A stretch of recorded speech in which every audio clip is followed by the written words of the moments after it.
Hello and welcome to another video by Rick Miracle Me. In my series I started this year, The New World Order, Media and Press Releases.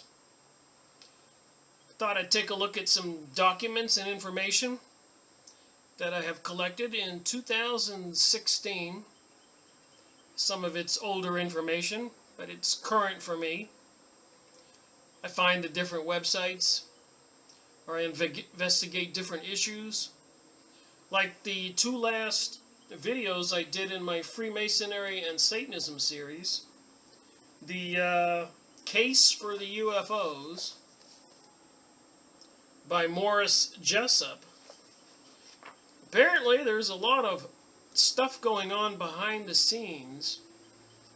Gigantic UFO ships emerging out of the ocean back in 1695 or something. Throughout history, documents, cases reported to Lloyd's of London. So a lot of mystery here, and I'm going to be doing another video on this book. I'm continuing to read it. See how far I've gotten. I put my little highlighter in there and I pick it up every now and then and read for an hour. So what's going on with the UFO alien beings in ancient history? Monuments, Baalbek, pyramids, Machu Picchu lines, Easter Island, those big statues. Romania, that underground, apparently a laboratory with high-tech force fields. So secrets, secrets, secrets. And then I've been going over Anthony Sutton's book, America's Secret Establishment, and you can see where I'm at in this book. I'm going to be doing another video or two on this. So secrets, secrets, secrets. So I thought it might be appropriate to look at some documents that kind of involve secrets. Press releases, document research. The first one I have here is just a little outrageous, but it kind of details what we're up against. Secret police plan called unprecedented. Secret police plan.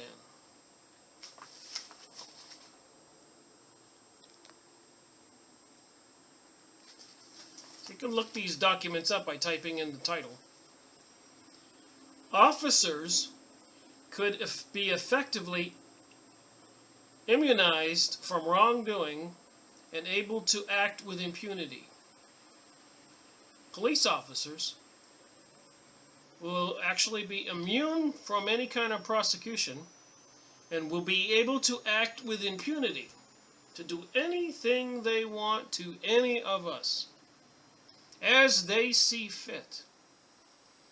Kind of sounds like the politicians and corporate CEOs and corporations these days, and Israel acting with impunity, killing more Palestinians, probably the strong arm behind the NATO and the Pentagon, Greece, and all those other forces attacking and overthrowing all those nations in the Middle East, causing the citizens to flee for their lives.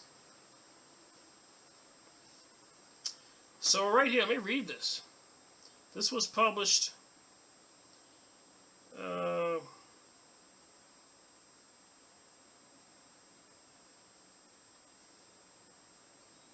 2015 or something. I just found it. A prominent civil rights organization is protesting a Virginia state bill that would create a secret police force, allowing officers to be effectively immunized from wrongdoing and able to act with impunity. The proposal, State Bill 552, would classify the names of all police officers as personal records, making them exempt from disclosure. American citizens have a right to know when government agencies and government officials have engaged in wrongdoing, said constitutional attorney John Whitehead, president of the Rutherford Institution and author of Battlefield America, The War on the American People. Trust the government? Maybe you shouldn't.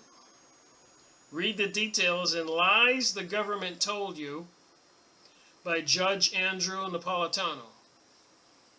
Little note here about a book. Lies the Government Told You. Maybe you should not believe the government. He noted that all across America, people are demanding more transparency, not less. What we cannot afford to have in Virginia is the kind of backlash against law enforcement, misconduct, and subsequent cover-ups that resulted in the community-wide protest and acts of civil disobedience in Ferguson, Missouri, and Baltimore, the letter said. By ensuring that the identities of police officers could be kept completely secret, SB Senate Bill 552 would ostensibly result in the creation of a secret police forces throughout the Commonwealth. If police are allowed to operate anonymously and without the moderating influence that comes from police oversight of their activities, public oversight of their activities, officers could be effectively immunized from wrongdoing and able to act with impunity and in disregard of the civil rights of citizens. Laws over violations would be impossible, the letter said, since no defendant could be named. The law would kill a crucial deterrent to police misconduct, the Rutherford Institute said. The bill is scheduled for a hearing before a subcommittee in the State House.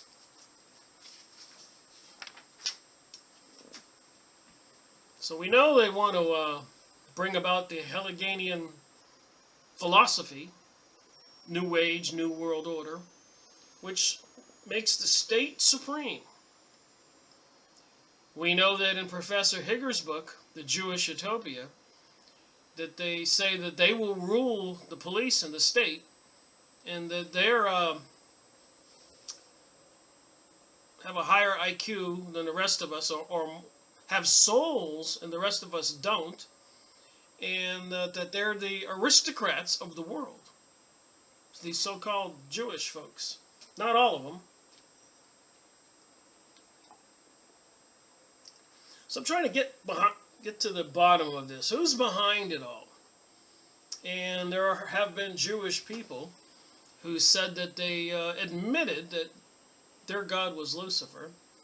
And in Albert Pike's book and other Masonic Freemasons, Rosicrucian, Illuminati, apparently they admit that Lucifer is their god, and they are trying to destroy Christianity. So to find a way to protect the police. So there's some comments from people. I like to read people's comments. One guy says, remember when the left got jump raving mad about the Patriot Act? How intrusive it was to them? It was projection, wasn't it?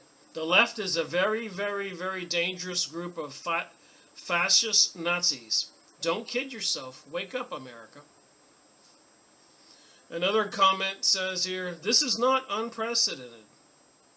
Adolf Hitler had them. They were called brown shirt stormtroopers. Jack-booted thugs. Welcome to the transformation of America. Welcome to Obama land. And as I keep saying, the action-reaction in the Hegelian philosophy, the procedure is to get two fights to fight each other. And that's what they're doing with the Democrats and the Republicans. Behind the scenes, these Illuminati, Zionists, Jesuits, and other mystery school of Babylon characters are pulling the strings on both sides and have the citizens fighting tooth and nail for their party. The Democrats are vicious for Hillary, and the Republicans hate Hillary and are wanting Donald Trump, at least the public anyways, but apparently they're misleading us And behind the scenes, apparently, they're saying that the other members of Congress, representative in politics on the Republican side, don't want Donald Trump. So they're going to derail his attempt to be president. They'd rather vote for Hillary, so some of them said on some videos I watched. So more people here said, read InfoWars report on PA federal judge decision that it is illegal to photograph or video or record police or other government people or government activity meetings. So they certainly do not want to appear that they work for us. They want us to shut up and do what we're told, or else.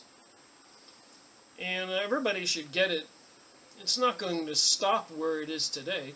This movement that the government is doing to reign supreme over we the people is going to get more intrusive, more of a police state. They'll have to microchip people to monitor everybody 24/7. And if you're not able to contribute to society, forget Social Security. Just report to a incineration department and get killed. Another commenter here says, one is the natural person, meaning human beings. One is the natural person, meaning human beings. The other, legal person, could be a corporation. Now, if we look at our driver's licenses, we find that our names are spelled all in caps, just like a corporation.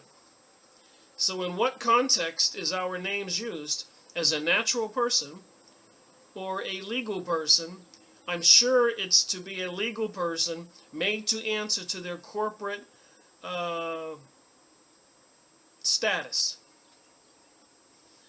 So apparently, in 1888 or 1882, the United States of America, so I've been reading, and we'll dwell more into this in future documents and future videos, but apparently the United States went into bankruptcy, and so as a constitutional republic, when it came out as a corporation. They didn't tell the people. So I guess we people are assets to be used as they see fit. So they want to reign supreme, and they want us to shut up and disregard the Constitution, which, by the way, they seem to mumble these words every now and then about a constitutional Congress. So apparently they can all agree to have a meeting and rewrite the Constitution. So I suspect they would love that opportunity, and thus they would never have to let the people know that they suspended the Constitution and that we are operating under martial law now, some kind of corporate rule, which is why you see a lot of gold fringe on the USA flag. Just saying. People can get a book by searching From Sovereign to Serf by Roger Sayles, S-A-Y-L-E-S, which is a life-changing book about the deception of words and meanings used in law. Yeah, I'm finding out that's quite common. They're tricking us with these titles and labels.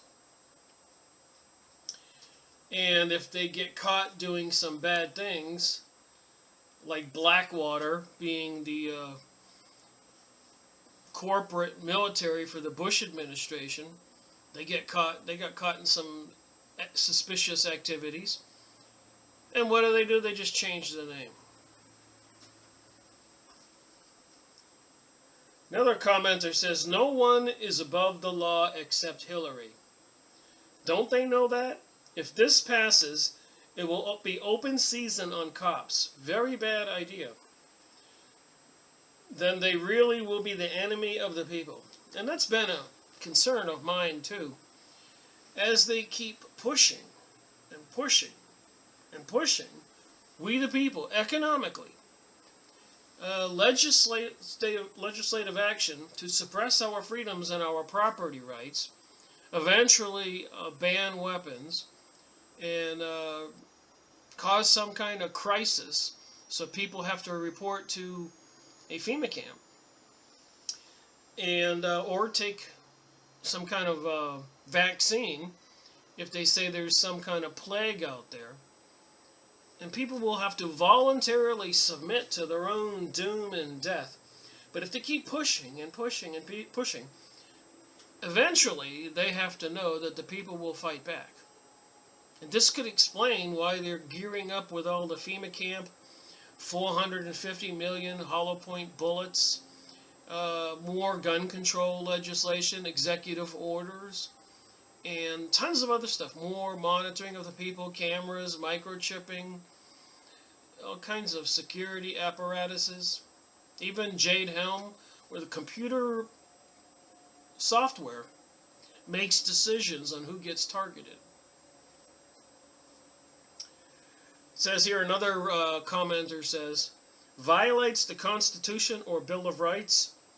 Incarceration, jailed without cause, or failure to know the identity of your accuser will occur on a daily basis.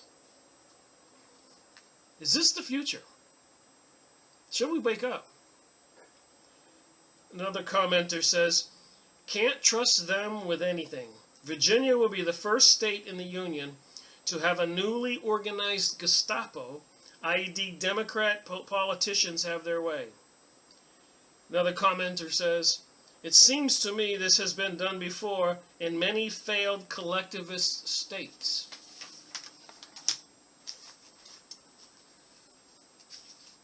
Crazy.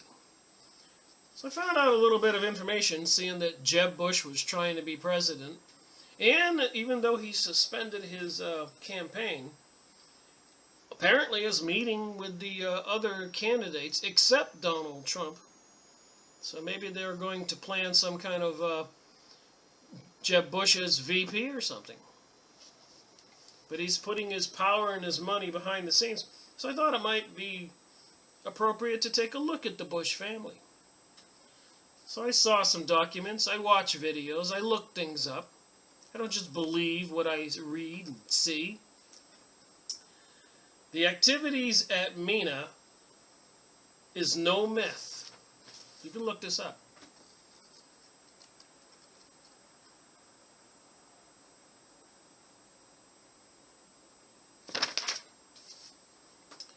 Michael Rivero. Here's what George Bush Sr. said. And I think we heard this before from Roosevelt in my book I just did last video, part 3 of this book. He said if the people knew what we were doing, we would all be fired. George Bush says, if the people were to ever find out what we have done, we would be chased down the streets and lynched. George Bush cited in the June 1992 Sarah McClendon newsletter. George Bush with legendary CIA agent Felix Rodriguez, a.k.a. Mr. Gomez, who ran the Mexican portion of the Iran-Contra guns and drugs running operation.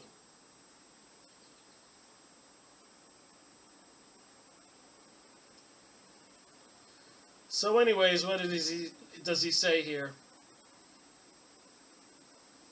I personally was involved in a deep cover case that went to the top of the drug world in 3 countries. The CIA killed it. Former DEA agent Michael Levine, October 8, 1996, CNBC TV. So I personally was involved in a deep cover case that went to the top of the drug world in 3 countries, and the CIA killed it. And George Bush here says, in 1992, if the people were to ever find out what we have done, we would be chased down the streets and lynched. George Bush, cited in the June 1992 Sarah McClendon newsletter.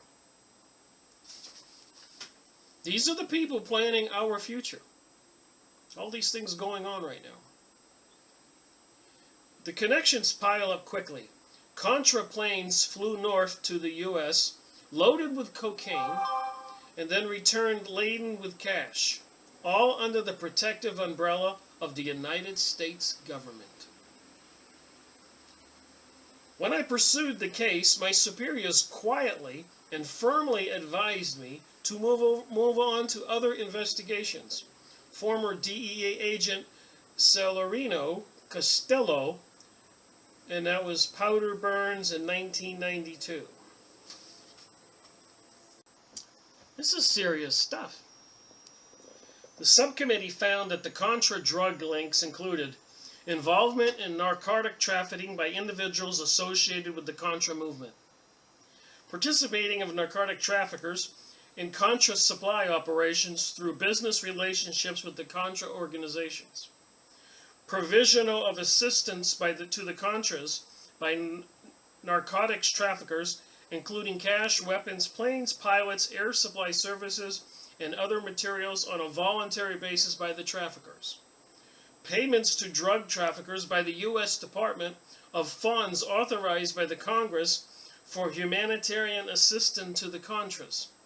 In some cases, after the traffickers had been indicted by federal enforcement agencies on drug charges, others while traffickers were under active investigation by the same agencies.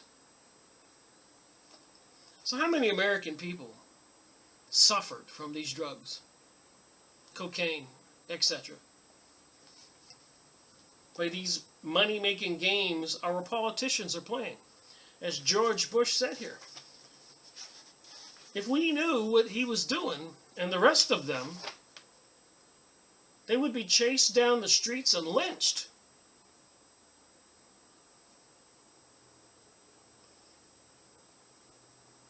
So that was the Senate Committee Report on Drugs, Law Enforcement, and Foreign Policy, chaired by Senator John Kerry, member of the Skull and Bones, by the way. All right, I really take great exception to the fact that thousands of kilos came in, funded by U.S. taxpayer money. DEA official Annabelle Grime, during a 1993 interview on CBS TV 60 Minutes, segment entitled The CIA's Cocaine. The 1991 CIA drug smuggling event Mrs. Grime described was later found to be much larger.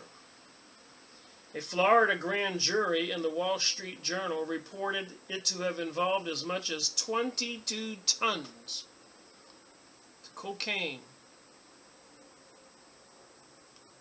ruining citizens' lives in the United States who were buying this and using it, and all the drug peddlers and the people who went to prison. This is horrendous. ADV, the major influx of heroin into the U.S., has led to dramatic increase in heroin addiction and the drug rehab centers over the years. Let's not forget the takeover of Afghanistan, and apparently plenty of documentation out there of the control and confiscation of the opium agricultural business. More drugs. More attempts to destroy we the people. So I thought I'd look up a little more about George Bush. Here's something, a document called The Nations. For Joe McBride from Sarah Pearl, Broken Shield, or George Bush CIA operative. You can go look up this document by those keywords.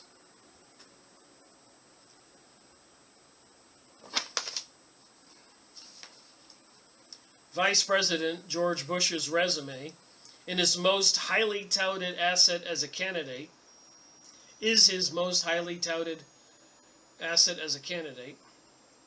But a recently discovered FBI memorandum raises the possibility that, Like many resumes, he omits some facts the applicant would rather not talk about, specifically that he worked for the Central Intelligence Agency in 1963, more than a decade before he became its director. Wasn't John Kennedy killed in 1963 and apparently involved, so they say, the CIA? The FBI memorandum, dated November 29, 1963, is from the director of J. Edgar Hoover to the State Department and is subject headed Assassination of President John F. Kennedy, November 22, 1963. In it, Hoover reports that the Bureau has briefed Mr. George Bush of the Central Intelligence Agency shortly after the assassination on the reaction of Cuban exiles in Miami. A source with close connections to the intelligence community confirms that Bush started working for the agency in 1960 or 1961, using his oil business as a cover for clandestine activities. Informed in this memorandum, the Vice President's spokesman, Stephen Hart, asked, "Are you sure it's the same George Bush?" So like there's two George Bushes, they would have us believe.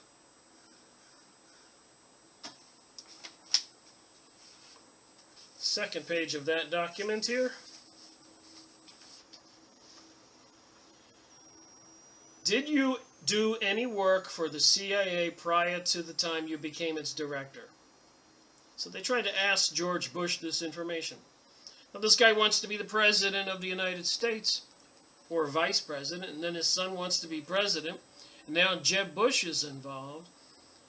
And, these things are important.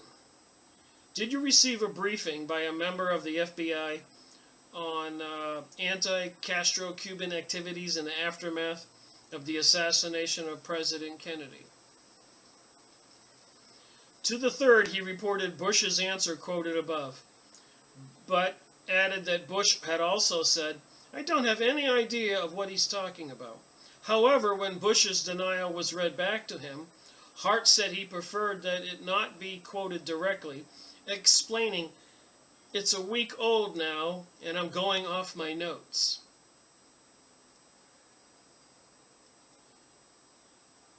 I'm only reading my highlighted portions. You can look up this document. The next day, Devine called back with a terse official response. "I can neither deny nor confirm." Told what the Vice President office had said and asked if he could check whether there had been another George Bush in the CIA, Devine seemed to become a bit nonplussed. 27 years ago, I doubt that very much. In any event, we just have a standing policy of not confirming that anyone is involved with the CIA. Hoover's memo, which was written to the director of the State Department's Bureau of Intelligence and Research, was buried among the 98,000 pages of FBI documents released to the public in 1977 and 1978 as a result of the Freedom of Information suits. The briefing was held according to the FBI director because the State Department feared that some misguided anti-Castro group might capitalize on the present situation and undertake an unauthorized raid against Cuba, believed that the assassination of President John F. Kennedy might herald a change in U.S. policy, which is not true, Hoover continues.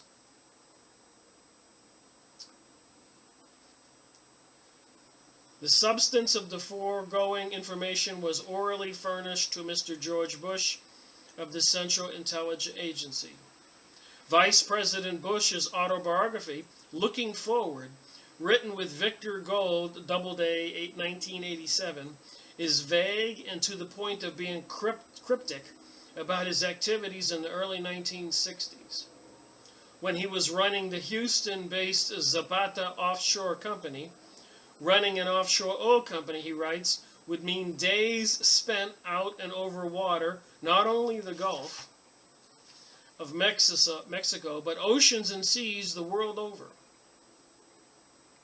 Zapato was concentrating its business on the Caribbean and off South America in the early 1960s, a piece of information that meshes neatly with the available data on Bush's early CIA responsibilities.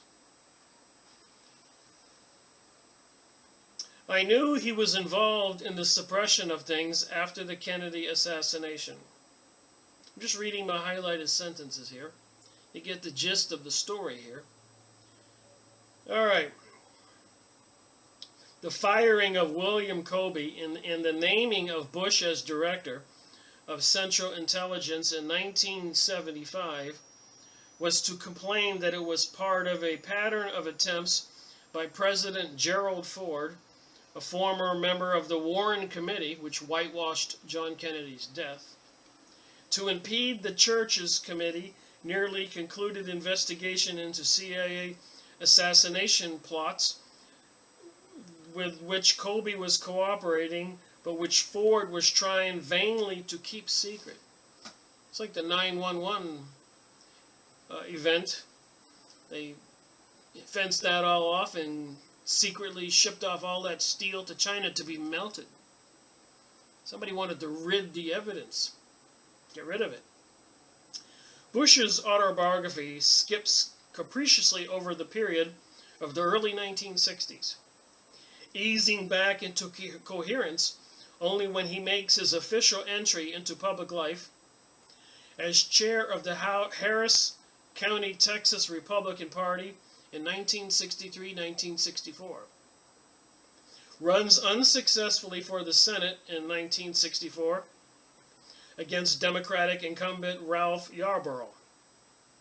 Quits the oil business in 1966 and becomes victorious candidate for Congress from Houston, serving 2 terms before losing the 1970 Senate race to Lloyd Bentsen, who had defeated Yarborough in the primary. What surprised me was they picked him up for director of Central Intelligence. How in hell he was appointed head of the CIA without any experience or knowledge? Hoover's memo explained something to me that I've always wondered about. It does make sense to have a trained CIA man with experience appointed to the job. Bush's appointment as the agency's director in 1975 was widely criticized as Bush writes, Bill Colby, a professional in the intelligence field, was being replaced by a non-professional outsider and a politician to boot. Guess he was controllable. They couldn't have an honest man in that job if they were doing bad things. Overseas contacts as a businessman. Bush helped qualify him for the controversial appointment by President Nixon to the post of ambassador to the United Nations. Could also refer to previous CIA experience. Agents often adapt the cover of a businessman, and business people have also served as informants for the agency, passing along information picked up in their travels. So here's Bush working for the CIA, and they appoint him ambassador to the United Nations. Conspiracy, you think? Both CIA connections might throw a new light on his knowledge of the Contra funding and supply operation and his alleged knowledge to Contra drug smuggling and the activities of General Noriega. The anti-Castro CIA team in Florida were already drawing attention to their drug smuggling activities in 1963, and that it was Felix Rodriguez, the CIA alumnus who wore Che Guevara's watch and counted George Bush among his friends, who allegedly coordinated a $10 million payment to the Contras by the Colombian cocaine cartel. Do the American people really want to elect a former director of the CIA as their president? Tom Wicker asked of the New York Times on April 29th.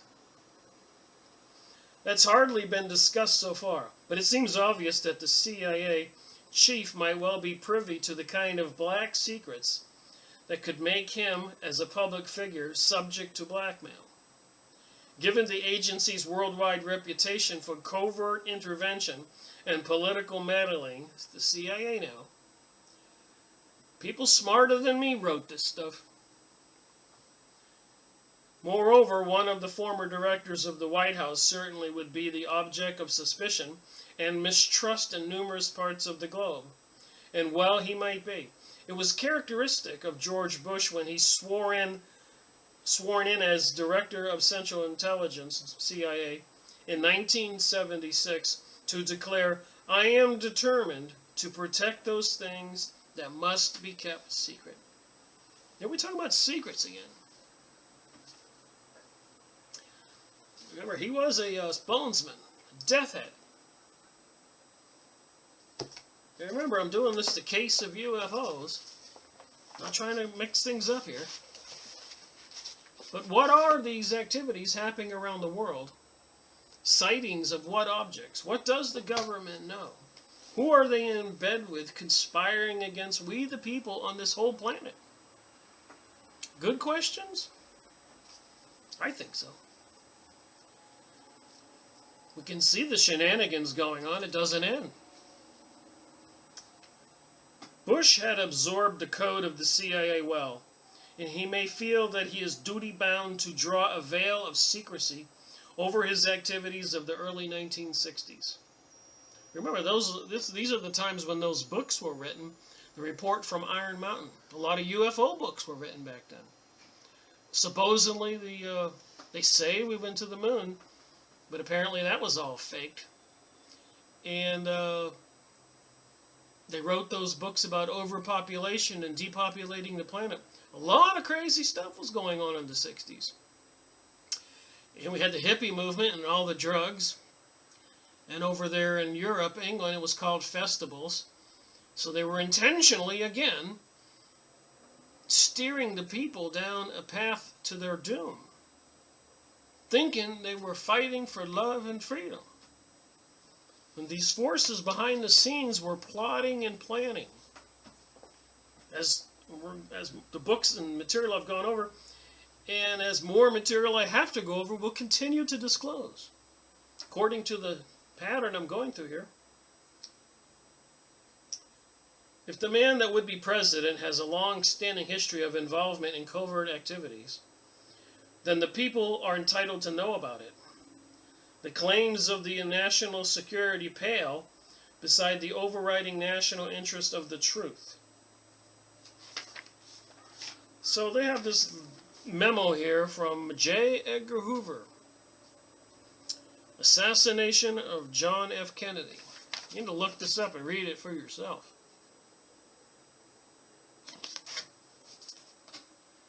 It says here, Department of State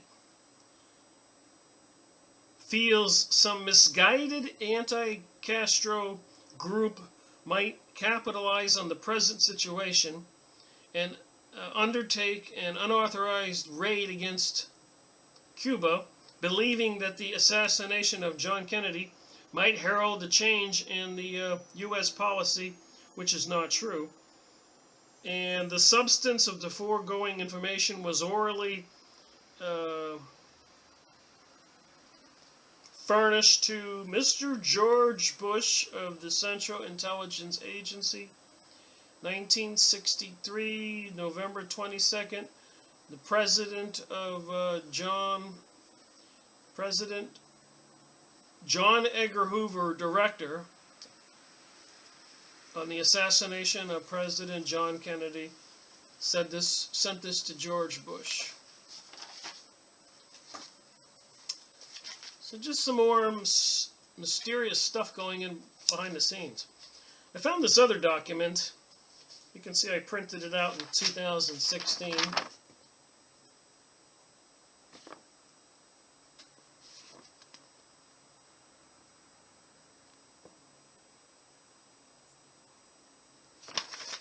thought I'd re-examine this material over and over and over until I get it, we get it, and maybe people will wake up. The question of precisely what fires the will of the wealthy. Had to get a drink of water there.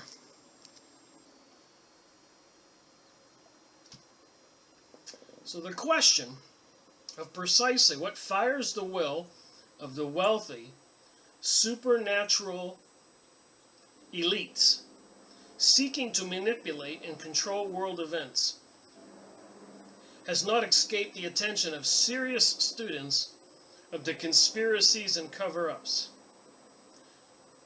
So what fires their will? What motivates them?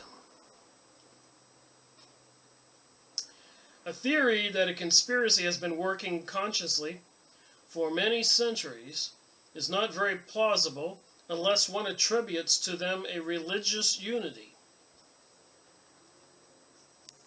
I guess you noticed the background of my video here. I moved into the dining room to see if I could get better effects on the lighting. Kind of windy and stormy outside, acting like it's going to rain, so I'm doing another video inside.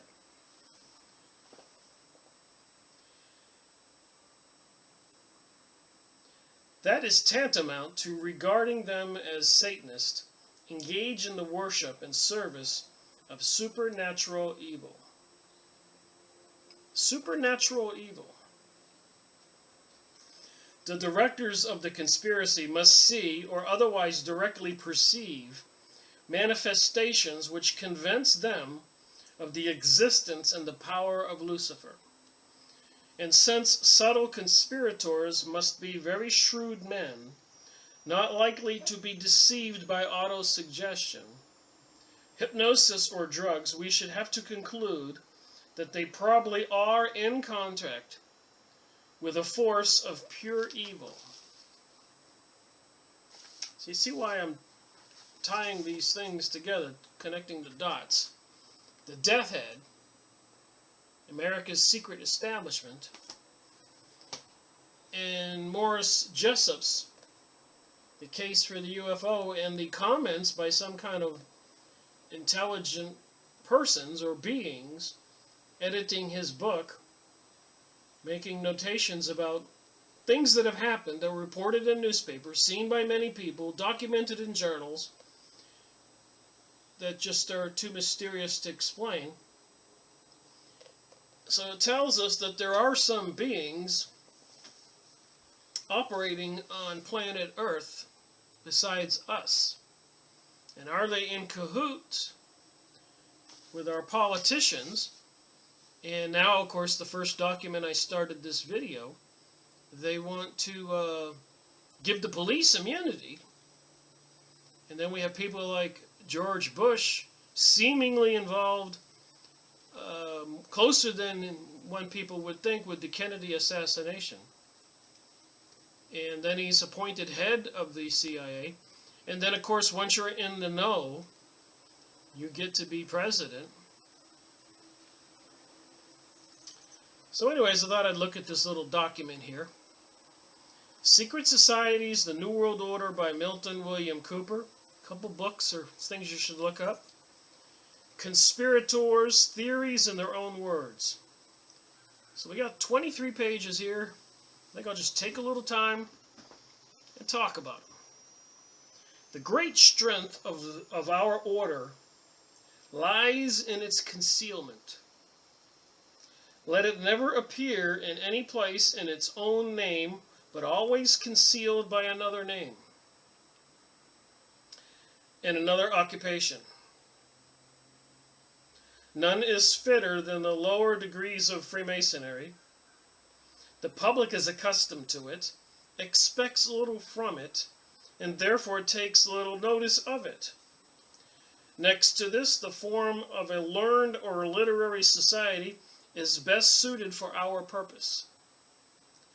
And had Freemasonry not existed, this cover would have been employed. And it may have been much more than a cover.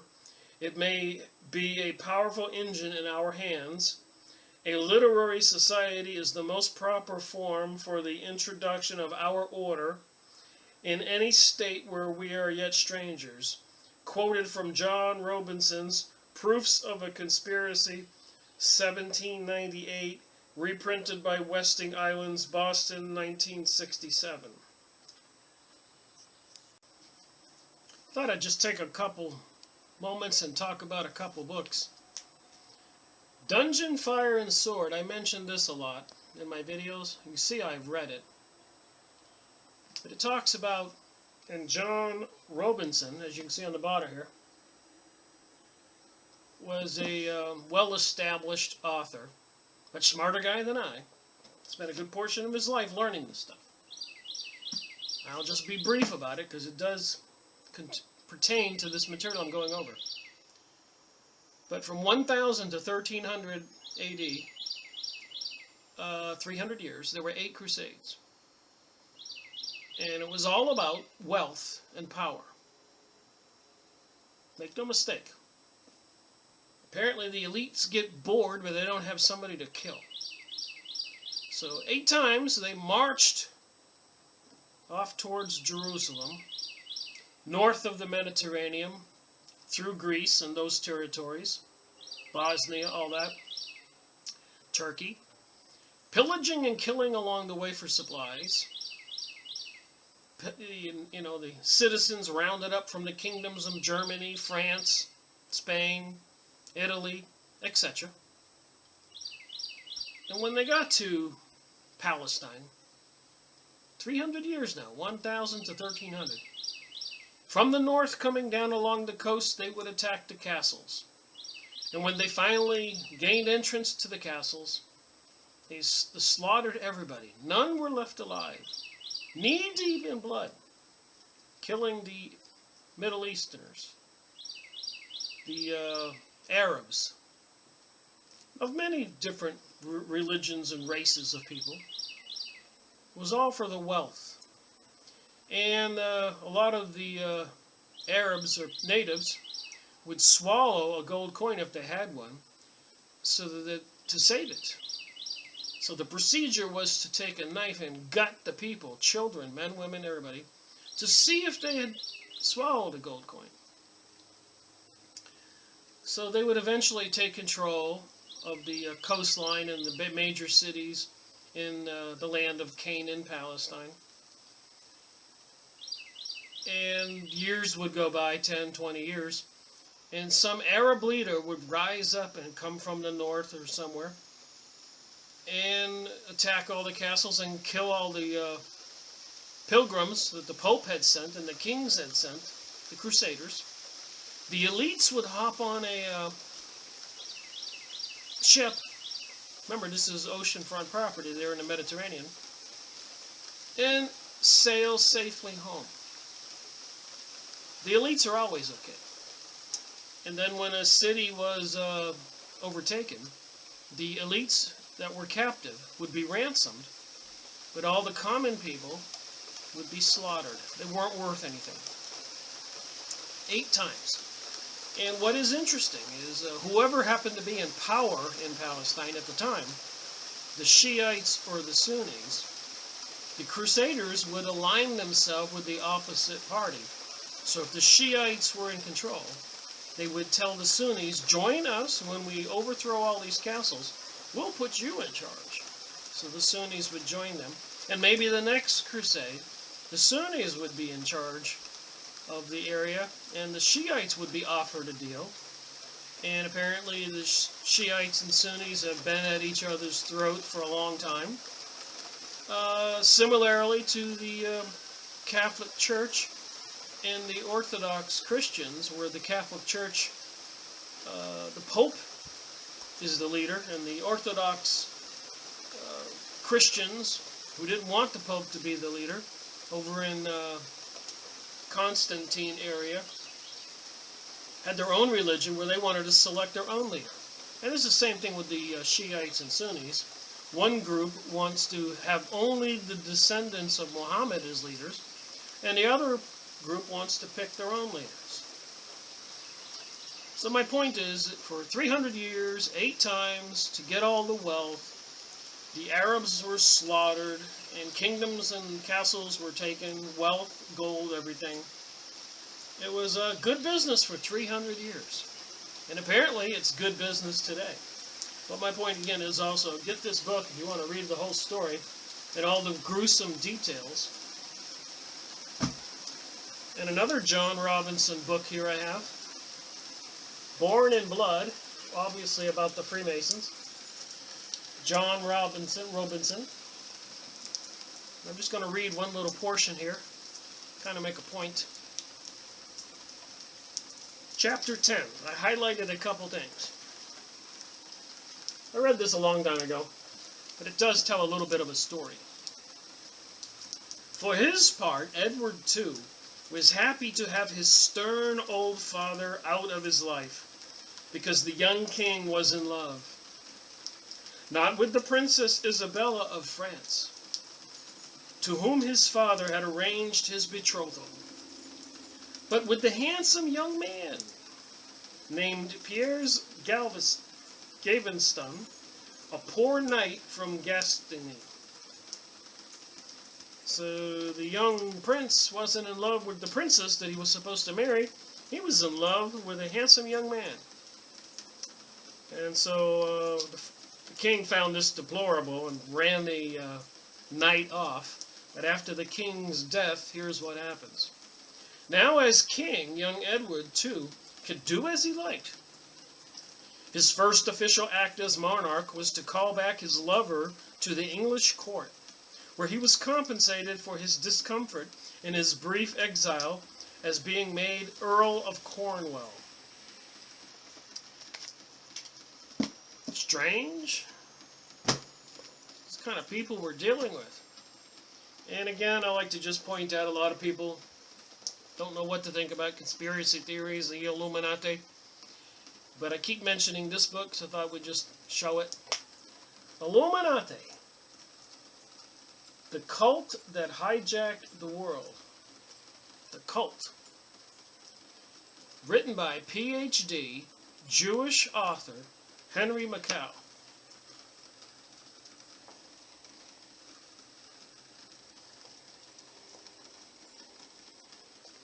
So you have a PhD, Jewish author in Canada, writing the book. What year was this? 2011, third printing.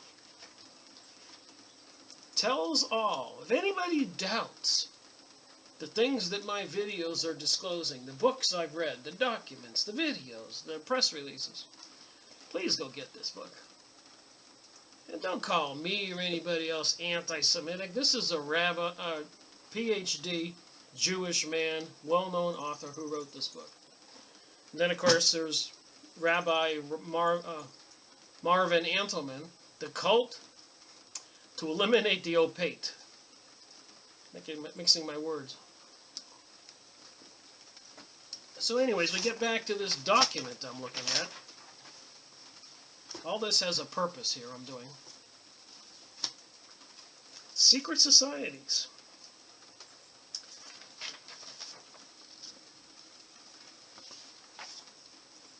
So if people don't know it, and I'm going to give credit where credit is due here, Secret Societies Index, Hard Truth, Wake Up America, and The Forbidden Knowledge. A lot of good websites you can go find good information. See it on the bottom?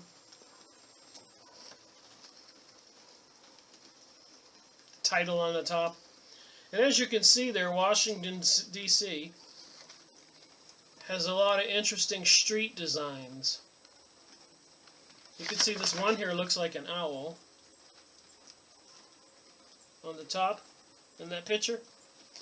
And if you go to Washington, D.C., and I did not too long ago, even on the telephone poles, it's clearly defined as an owl. I guess they're capitalizing on that for the street plan with directions to the subway entrances and other buildings. So it says here, Washington, D.C. street layout, satanic pentagram designed by the Freemasons. And we learned all about George Bush here, and he was a Skull and Bones member. And we see they're trying to give the police protection so they can do whatever they want to with impunity to us, we the people.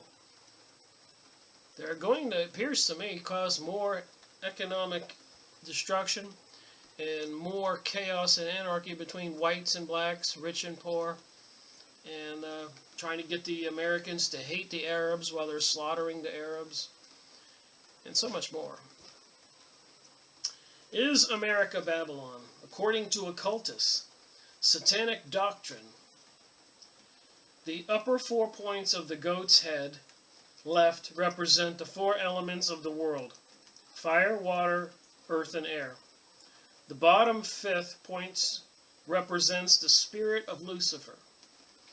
In the photocopy of the goat head pentagram, the 5th point extends down into the mind of the goat, who represents Lucifer.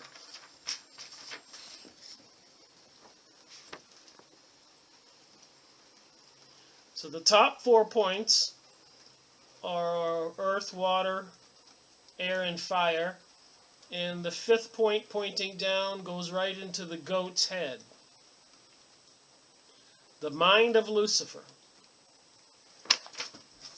I'm not reading all of this, just my highlighted portions. But this stuff is important. And to repeat it, and to look at it, investigate it. Because if it's true, which it appears it is, we're in trouble.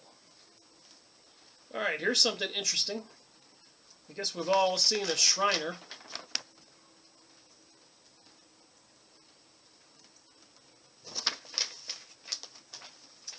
In order for a person to become a Shriner, you're not going to believe this, he must not only go through all the degrees of Masonry, make all those blood-curdling oaths, worship gods who are not gods except that they are of Satan, but he must make a blood both of allegiances to Allah as his God and Muhammad as his prophet.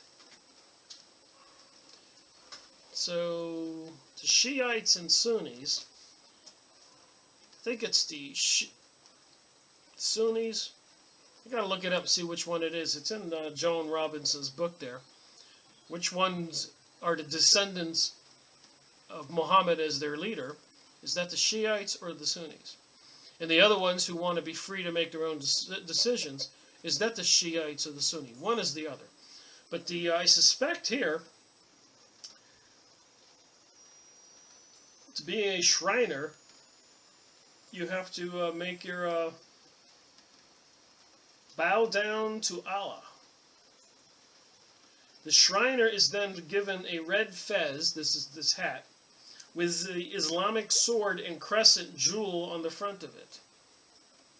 This originates from the 7th century Arabia, where the Muslims, under the leadership of Muhammad, slaughtered all the Christians who would not bow down to Allah. So these Shriners that people like, riding those little bicycles, donating money, saving a child that's dying, they worship Muhammad, who slaughtered all the Christians. Huh.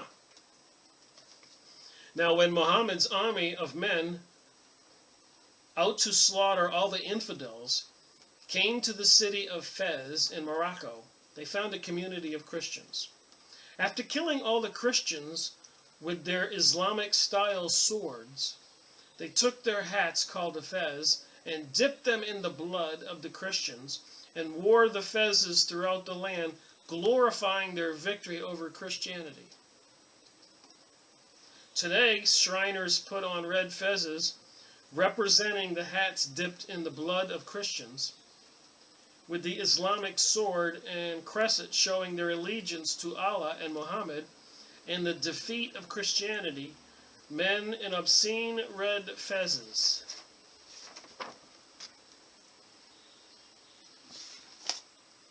Son of a gun, I didn't know that. I'll have to research that further.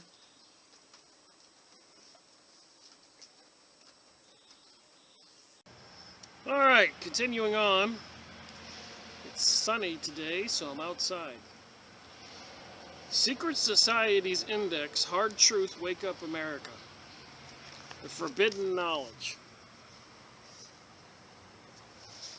I'd just like to read some of this and have some commentary. To support a lot of the information I've already gone over, whether it's my book reviews, Freemasonry and Satanism, the documentation I've been doing of the sky spraying of chemicals in the sky, the HAARP microwave transmitters located all over the world, and the new series of the New World Order media and press releases. So it says here, in one of the Royal Institute of International Affairs top secret papers, the scenario is laid out as the follows. Having been failed by Christianity, and with unemployment on every hand, those who have been without jobs for 5 years or more will turn away from the church and seek solace in drugs. So they're planning for this. Remember, they overthrew the leadership in Afghanistan, invaded Afghanistan, and now they control the opium fields. Central South America, they have control of the cocaine. And I don't know where to get the heroin from, probably the Vietnam and the Asian countries. And apparently, under the thumb and control of the CIA, who is controlled by the secret societies, of course, they've been selling these drugs to Americans and probably people all over the world, destroying whole societies. That's my story. I'm sticking to it from my investigation. Drug bars will take care of the unruly and discontent. Would-be revolutionaries will be turned into harmless addicts with no will of their own. There is ample evidence that the CIA, there you go, and British intelligence, specifically MI6, whatever you call it, have already spent at least a decade working towards this goal. John Coleman's book, Committee of 300. I have that book. We've looked at it. I'll read it and do a video on it eventually in my series, Freemasonry and Satanism. Freemasonry is a fraternity within a fraternity, an outer organization concealing an inner brotherhood of the elect. It is necessary to establish the existence of these two separate yet independent orders. So we're aware of the Skull and Bones order, the Freemasons Scottish Rite, York Rite, Rosicrucians, Knights of Malta, Knights of Columbus, Council of Foreign Relations, Trilateral Commission, Bilderberger Group, Bohemian Grove, Club of Rome, the Brotherhoods all over the world, and many more of the secret mystery school of Babylon organizations, lodges, temples, groups, whatever. Located all over the world, as also described in Constance Coombe's book, Beware of the Rainbow. I've gone over that. Witchcraft, occult. Does it involve UFOs and aliens? How deep does this rabbit hole go? Alright, this visible society is a splendid camaraderie of free and accepted men enjoying to devote themselves to ethical, educational, fraternal, patriotic, and humanitarian concerns. That's what the public sees. The invisible society is a secret and most august, defined as majestic dignity, grandeur, fraternity, whose members are dedicated to the service of a mysterious arcanum. It's a secret mystery. So the top people, members, high-level initiates, are dedicated to something mysterious. When a Mason learns the key to the warrior on the block is the proper application of a dynamo of living power. He has learned the mystery of his craft. The seething energies of Lucifer are in his hands before he may step onward and upward. He must prove his ability to properly apply energy. Practicing magic, I keep saying. And you don't wind up in high positions of politics unless you pass through these Masonic organizations of one kind or another. That goes all the way back to John Adams explaining that. Before there was a Republican Party and a Democratic Party, there was a Mason Party and the Anti-Mason Party. And apparently the Mason Party was Luciferic and the Anti-Mason Party was Christian. FYI. So it was the anti-Christians against the Christians. We are grateful to the Washington Post, the New York Times, Time magazines, and other great publications whose directors have attended our meetings and respected their promise of discretion for almost 40 years. It would have been impossible for us to develop our plan for the world if we had been subjected to the lights of publicity during those years. But the world is now more sophisticated and prepared to march towards a world government. The supernatural solvency of an intellectual elite and world bankers is surely preferable to a national auto-determination practiced in past centuries. So you still don't believe in the New World Order by Jack Harris, a book here.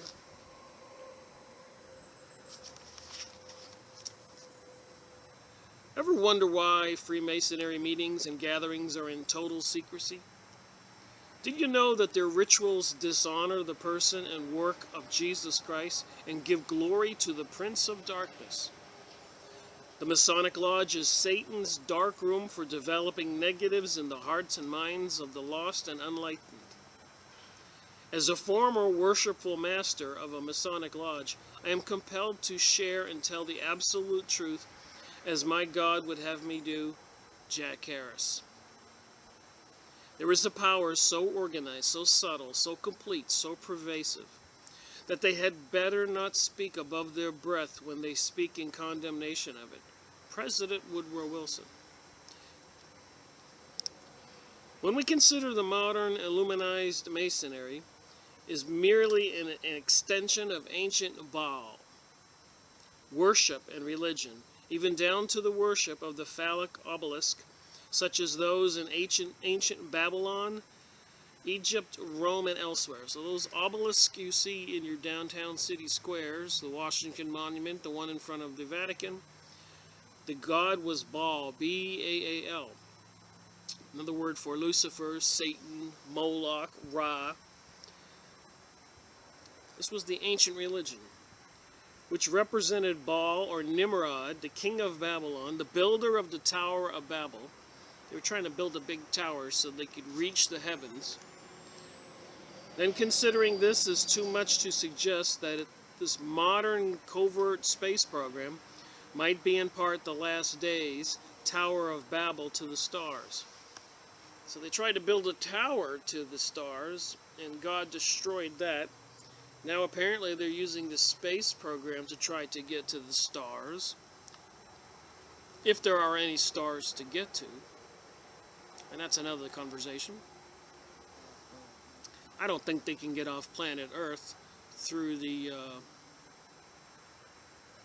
electromagnetic field, the ionosphere.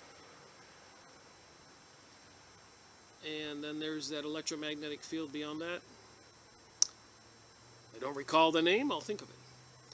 Then, considering this is too much to suggest that this is a modern-day space program is to get another attempt at the Tower of Babel.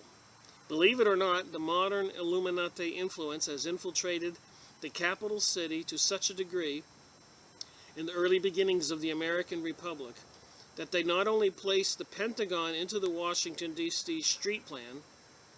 If you go online and look at that, you'll find it. But the Masonic square and compass and the symbol of the horned goat as well. According to some, there is an occult history behind the building of the so-called Washington Monument.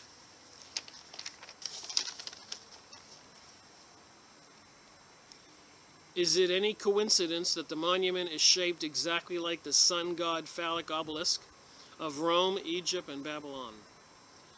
Other works that may be revealing along this line, as we indicated earlier in the writings of former 33-degree Mason and former past master of the Scottish Rite Masonic bodies, the Reverend Jim Shaw. This is especially true with his book, The Deadly Deception. In this work, Mr. Shaw exposes the blatant serpent worship secretly taking place within the Masonic House of the Temple in Washington, D.C.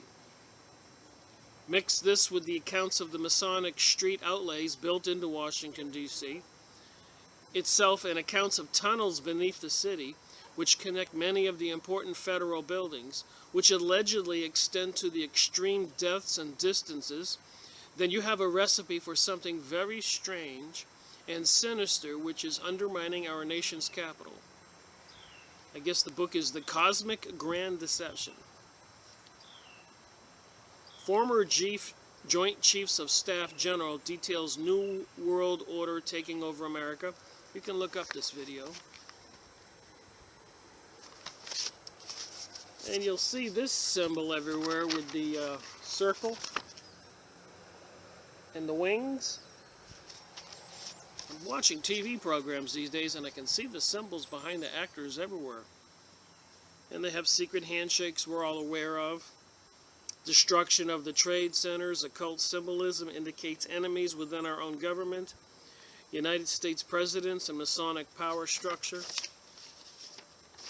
and a whole list of, at this website, of pages you can look at in videos.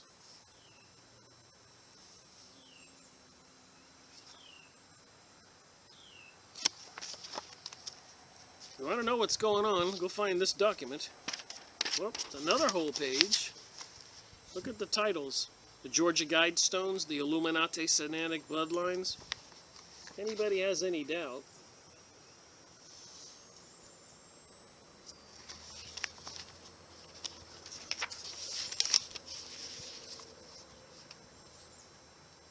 All right, moving on. All right, I'd like to move on to another topic and document.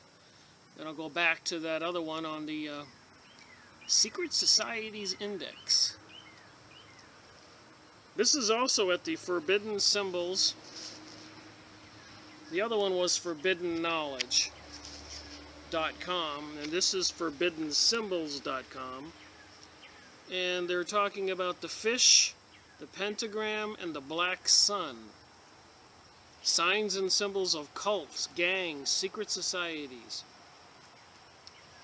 Signs, symbols, emblems, flags, insignia of groups under which they organize themselves successfully and who insist on bringing their own one-world system into the existing order in a local and or global scale, often under the threat of severe sanctions from the state or government. Crazy? People just don't believe it's real. All right,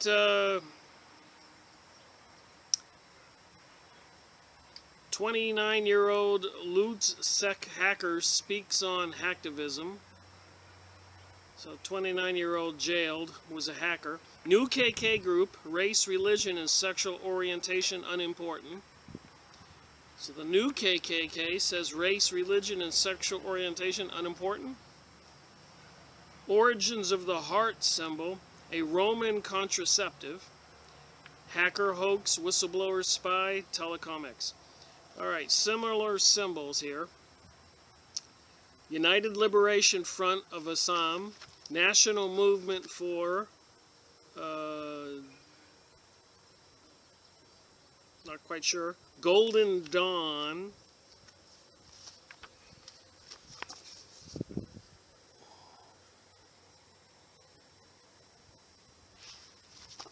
So they use symbols, and you can see the symbols. Anyways, this one here, ForbiddenSymbols.com aims to present politically and religiously objective information and is not directly affiliated with any of the groups represented at this site. Look at the symbol for the Jewish Defense League.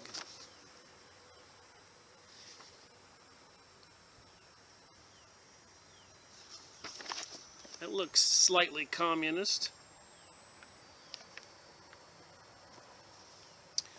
Alright, official site of the JDL is jdl.org. Wikipedia says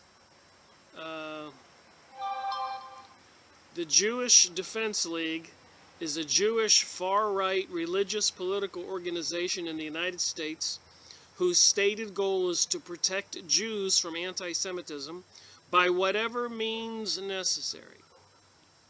While the group asserts that it is unequivocally condemns terrorism and states that it has a strict no-tolerance policy against terrorism and other felonious acts, it was classified as a right-wing extremist group by the FBI in 2001 and is considered a radical organization by the Southern Poverty Law Center.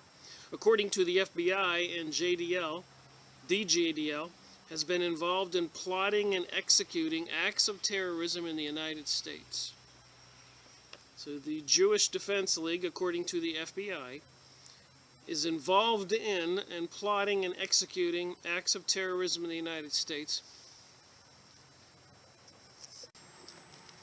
Founded by Rabbi Meir Kahan in New York City, 1968, the JDL's self-described purpose was to protect Jews from local manifestations of anti-Semitism. Its criticism of the Soviet Union increased support for the group, transforming it from a vigilante club into an organization with a stated membership numbering over 15,000 at one point. The group took to bombing Arab and Soviet properties in the United States and targeting various alleged enemies of the Jewish people, ranging from Arab American political activists to neo-Nazis for assassination. A number of the JDL members have been linked to violent and sometimes deadly attacks in the United States and in other countries, including the murder of American Arab Anti-Discrimination Committee Regional Director Alex Odeh in 1985, the Cave of Patriots massacre in 1994, and a plot to assassinate Congressman Darrell Issa in 2001, the National Memorial Institute for the Prevention of Terrorism database of identified terrorist organizations, which is compiled by official contractors and consultants to the United States government and is supported by the Department of Homeland Security, identifies the JDL, Jewish Defense League, as a former terrorist organization. The JDL's website states that it rejects terrorism. Several JDL members and leaders died violent deaths, including Kahan himself, who was assassinated by an Arab American gunman. So they have a whole long list here of terrorism and illegal activities by the JDL, Jewish Defense League. You can go look this up. Just page after page of activities of the Jewish Defense League during assassinations and stuff like that. Firebombing, pipe bombings. On December 31, 1975, 15 members of the League seized the office of the Permanent Observer of the Holy See in the United Nations in protest of Pope Paul's sixth policy to support Palestinian rights.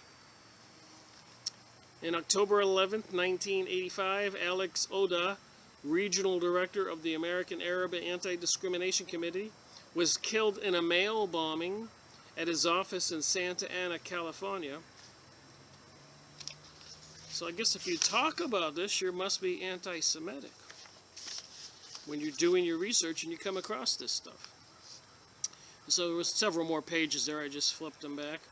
In 1995, when the Toronto resident of the Holocaust denier Ernst Zundel was the target of an arson attack, a group calling itself the Jewish Armed Resistance Movement claimed responsibility. According to the Toronto Sun, the group had ties to the JDL.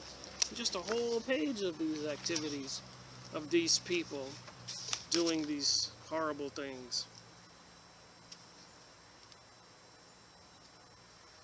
Principles. The JDL upholds the 5 fundamental principles. Love of Jewry, one Jewish people, indivisible and united, from which flows the love for all, and the feeling the pain for all Jews. Dignity and pride. Pride in and the knowledge of Jewish traditions, faith, culture, land, history, and strength. Pain and peoplehood. Iron. The need to both move to help Jews everywhere and to change the Jewish image through sacrifice and all necessary means, even strength, force, and violence. So I guess we will love these Jewish people, even at the price of violence. Discipline and unity, the knowledge that he or she can and will do whatever must be done, and the unity and strength of willpower to bring this into reality. Faith in the indestructibility of the Jewish people. Faith in the greatness and indestructibility of the Jewish people, our religion, and our land of Israel. I guess the Palestinian people don't stand a chance. Neither do all the Arabs throughout the Middle East. According to my research and the news on you watching TV, the JDL encourages, per its principle of the love of Jewry, that in the end, the Jew can look to no one but another Jew for help, and that the true solution to the Jewish problem is the liquidation of the exile and the return of all Jews to Israel, the land of Israel. Oh my, we got pages and pages of stuff here. So people don't believe there's a plan.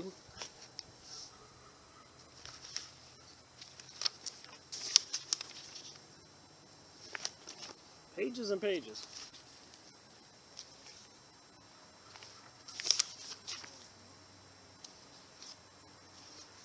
Alright, so I took it upon myself to say, okay, who is the JDL? What do they support?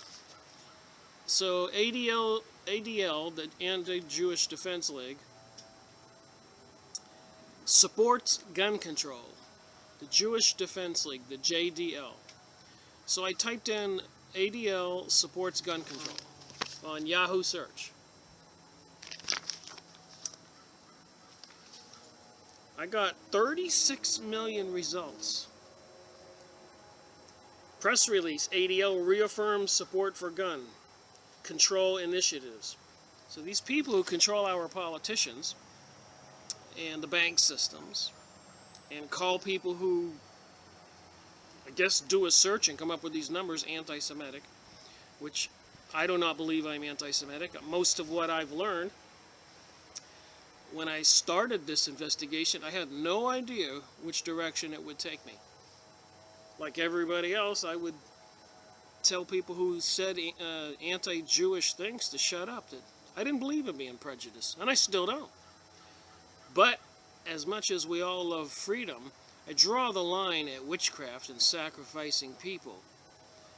It's a religion I can't live with, and the promotion of pedophilia, pornography, transgenderism, adultery behavior, stealing and killing, I just can't support it. I don't care how much they wanted to liberate thinking and the actions of mankind. Evil activities are illegal activities.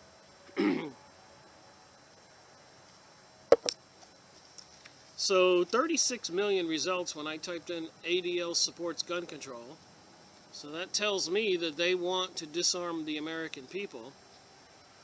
And they have Jews for Jews, and they want them all to return to the homeland. And I've gone over other books regarding this issue in my series, Freemasonry and Satanism. And Professor Higgers wrote the book, The Jewish Utopia.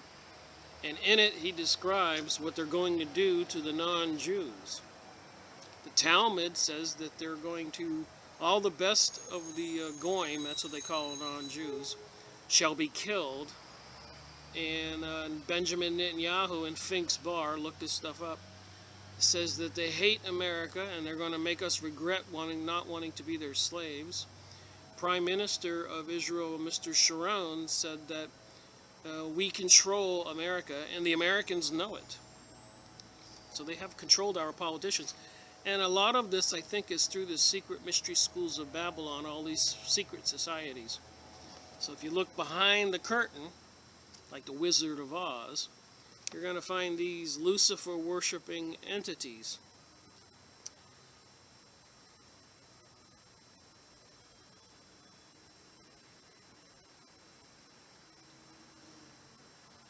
Alright, JPFO facts and ADL lies. Help Jews for the preservation of firearms ownership. So there are Jews fighting these ADL people. Tell the truth about how the Anti-Defamation League lies about militias and law-abiding firearm owners. So there are two factions of the Jewish people. Just like probably in any religion, there are good people, and just because you're born in a Christian family doesn't mean you might not grow up being a drug dealer, or an armed robber, or a pedophile person. ADL says Nazi analogies have no place in gun control. I think they don't want us to compare what they're doing here in the United States to what happened in Germany when they took the guns away from the people. Why does the ADL support Nazi-based laws? Gun Control Agenda Anti-Defamation League. Jews, Abe Foxman and gun control. Why has public support for gun control decreased? So like I said, I just put in those keywords and 39 million results, 600.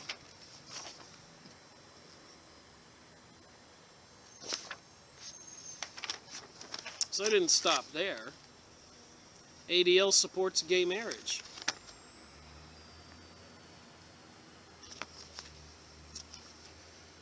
$25 million results.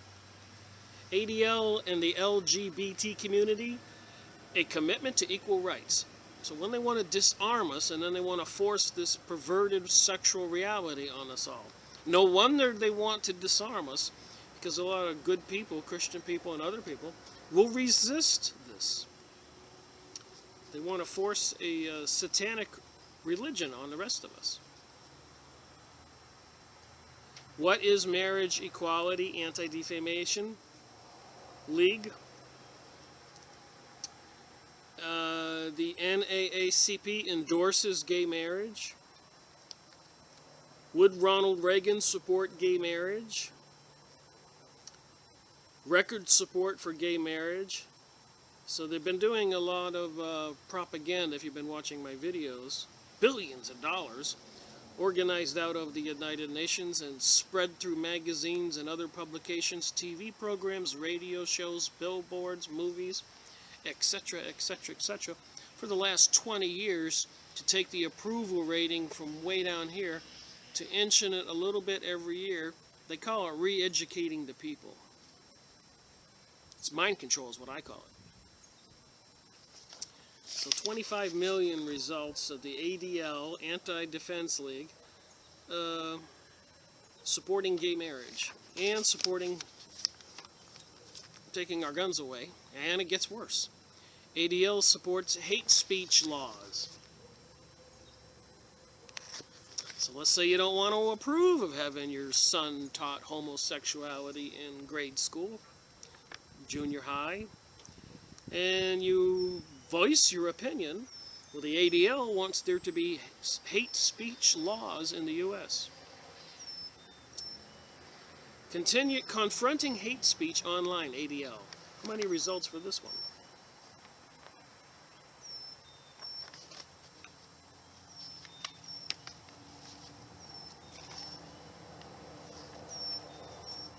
Don't seem to have the second page. Hate crime laws, the ADL approach, hate speech on the internet and the law ADL. In-depth explanation of anti-hate laws. So they're going to make laws so that you can't speak negatively about somebody like Bruce Jenner turning into Caitlyn Jenner, 65-year-old, 66-year-old man with an ex-wife and a couple children. And recently, according to a tabloid I saw at the supermarket, Caitlyn Jenner, i.e. Bruce Jenner, transgenderism, is adopting a baby. And if I think that's wrong, I think anybody adopting a baby at 65 is a little inappropriate. Wrong for the child. Top 11 reasons why you should fight hate laws. ADL argue that hateful speech. So they want to censor us, which is the First Amendment, free speech. Second Amendment, right to bear arms, they want to take away that. And I guess they want to interfere with our sexual attitudes of decency and want the world to accept perversion. The case for censoring hate speech, Anti-Defamation League, Wikipedia. All right. And here we got another one. The ADL supports gay agenda. We got 6 million results.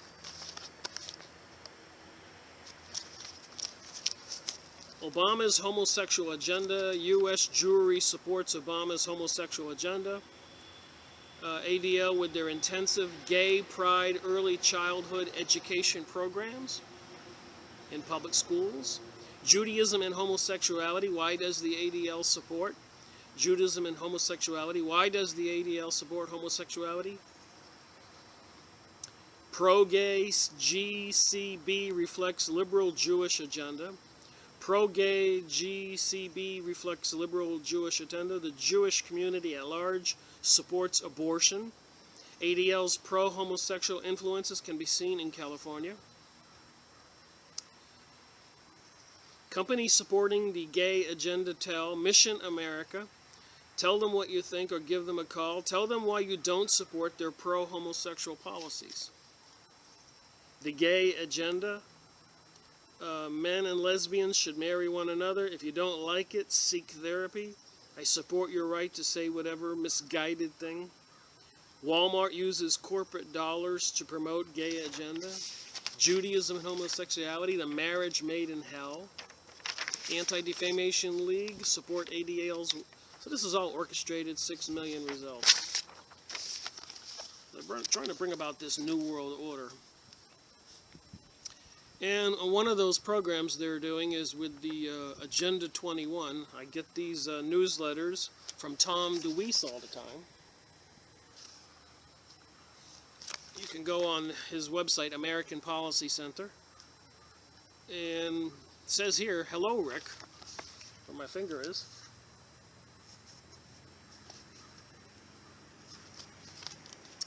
You have been targeted by the U.S. Department of Justice as a threat to American cities.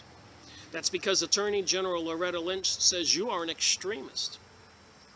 To protect yourself and your family, it's urgent that you sign the attached petition to House Speaker Paul Ryan to demand that he take immediate action to force Attorney General Lynch to stop her threats against you now.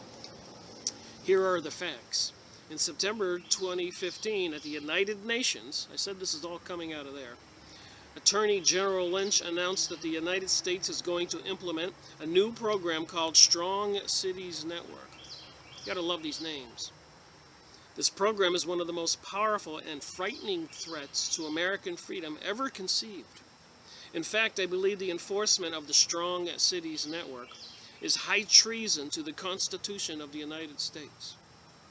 Lynch makes the Strong Cities Network sound like a plan to help cities prepare to defend themselves against radical Islamic terrorists.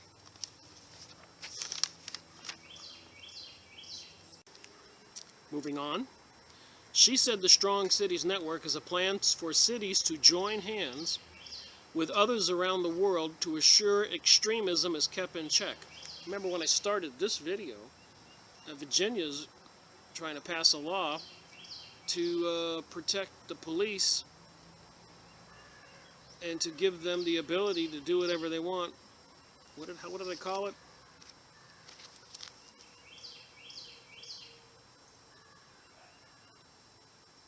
I couldn't think of the word. That they could act with impunity. I remember in my previous videos, if you look it up online, Israel has been sending over professionals, police trainers, to train our police departments on how they treat the Palestinian people, basically murdering them and ridding the world of them, now including the Arabs. And they're sending those trainers over here to train our police chiefs and departments. Something wrong here?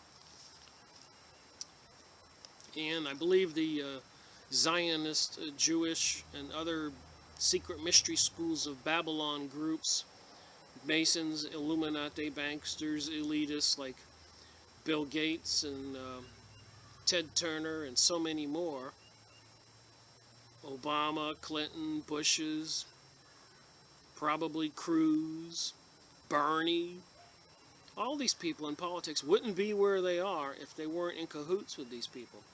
And they're creating this whole argument and fiasco in this election to get the people involved in the deception. But according to ISD, the target is what they call far-right extremism. In fact, the ISD actually thinks far-right extremism is actually a threat to Islam. But what do they mean by far-right extremism? The ISD and now Attorney General Lynch, representing the government of the United States, are alarmed about conservative opposition to the illegal immigration and our opposition to the nation being flooded with radical Islamists. Least we forget something else I pointed out in previous videos. Look this up, but the UPS planes being converted to passenger planes, shipping in these Arabs in the middle of the night with buses waiting at airports on the Northeast, and then busing them to small communities throughout Pennsylvania, etc. Why are they removing all of the Arabs from the Middle East, the ones they don't kill? I suspect it's for the resources, the land, and more land for Israel. And me suspecting it, does that make me an anti-Semitic? When there are many, as we've just seen in these documents, there are groups fighting the Zionist New World Order corporate takeover of the United States instead of a constitutional United States. The ISD and now Attorney Lynch, I read that, they call that far-right extremism and a threat to world peace, which is another thing. Making these videos about this New Age and New World Order, apparently, maybe they're going to pass some laws if they haven't already, said that this is hate speech and it encourages people of certain mental, psychological problems to create terrorist acts. So trying to get the truth out and stop what they're doing will be deemed hate speech if they can arrest you and say that you're inciting unstable people to commit terrorist situations. People who oppose illegal immigration. Do you oppose the invasion of radical Islam into our country? Do you oppose the enforcement of Sharia law in the United States? Then you are a direct target of the Strong Cities Network. Some now believe that this Obama-backed program will result in a United Nations police force on American soil. I don't know if that will happen, but I do know that at this very minute, the Southern Poverty Law Center, SPLC, is conducting terrorism seminars for our local police forces to teach them about how to combat domestic terrorism. All this is happening every day these days. March 15, 2016 today. In 2010, the SPLC issued a report titled Rage on the Right, the Year of Hate and Extremism, what they did describe as acts of hate and extremism. Opposition to Obamacare, opposition to illegal immigration, opposition to abortion, opposition to gun control, opposition to big government. Pages and pages of more material there if you go on to the American Policy Center website. And I did look up something else. I looked up on the computer list of countries that Jews were banned from.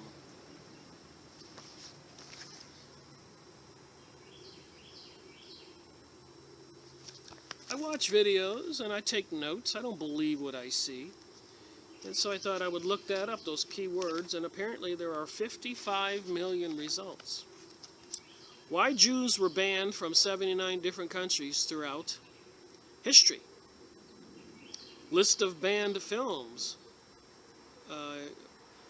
Because of the comedy stars were Jewish. What were Jews banned from? In Nazi Germany, were Jews banned from going to school? What countries banned Judaism? Jews ran out of almost every country for crimes against the people of the countries they were in, of time that the Jews committed such serious. So generally speaking, the reason they were kicked out of a country, why were they there in the first place? Because they were kicked out of some other country. And the country that they were not in, that they escaped to, were benevolent, kind-hearted people. And said, yeah, we don't know why they're persecuting you. Come to our country. This is what happened when they were fleeing from Russia prior to World War I. And Germany was allowing them to immigrate to Germany en masse. And they were hugely successful, integrating into German society. But then during World War I, some New York Jewish folks, and probably the Banksters, Rothschild, Rockefellers, Illuminati Jewish folks, saw an opportunity to get the Palestinians land that they have been wanting for hundreds of years to fulfill religious prophecy. FYI. So the Balfour Agreement was a secret agreement that the Jewish folks who controlled Woodrow Wilson in the United States would convince the American people to go to war against Germany, and they had to create an event or make an event happen. And apparently the ship, the Lithuania, like Pearl Harbor, like 9/11, apparently, according to a video I was watching today, and some books that the author was showing, congressional hearings back all this up. But the U.S. government knew that that ship was in danger, and it was loaded up with ammo and other supplies for Britain. So, of course, Germany, if a sub was going to sink it, they would sink it. But apparently they offered no protection for the ship. They wanted the ship sunk so then they could get the American people enraged and go into the war, because Woodrow Wilson, his platform for his election is, I will not take our troops for war. And later on, Woodrow Wilson said that there is a secret society that if you ever speak of them, you better speak of them below your breath. They're so dangerous. Paraphrasing. So for the last couple thousand years, whatever these Jewish folks did, they were run out of the countries. Those are facts. And a lot of Jewish people, like when the ones who settled in Germany, were perfectly happy there. They did not want to go to Israel, the desert, when they had the great conditions in Germany that they had been allowed to immigrate to. So after World War I, during the Versailles hearings, and this truth came out about the Balfour Agreement, the Germans realized that they had been betrayed. So for 2,000 years, they were run out of countries. And a lot of Jews are not in on this New World Order, fulfilling those biblical prophecies, and thinking that they have higher IQs and are better than the rest of us, that they have souls and the rest of us don't have souls.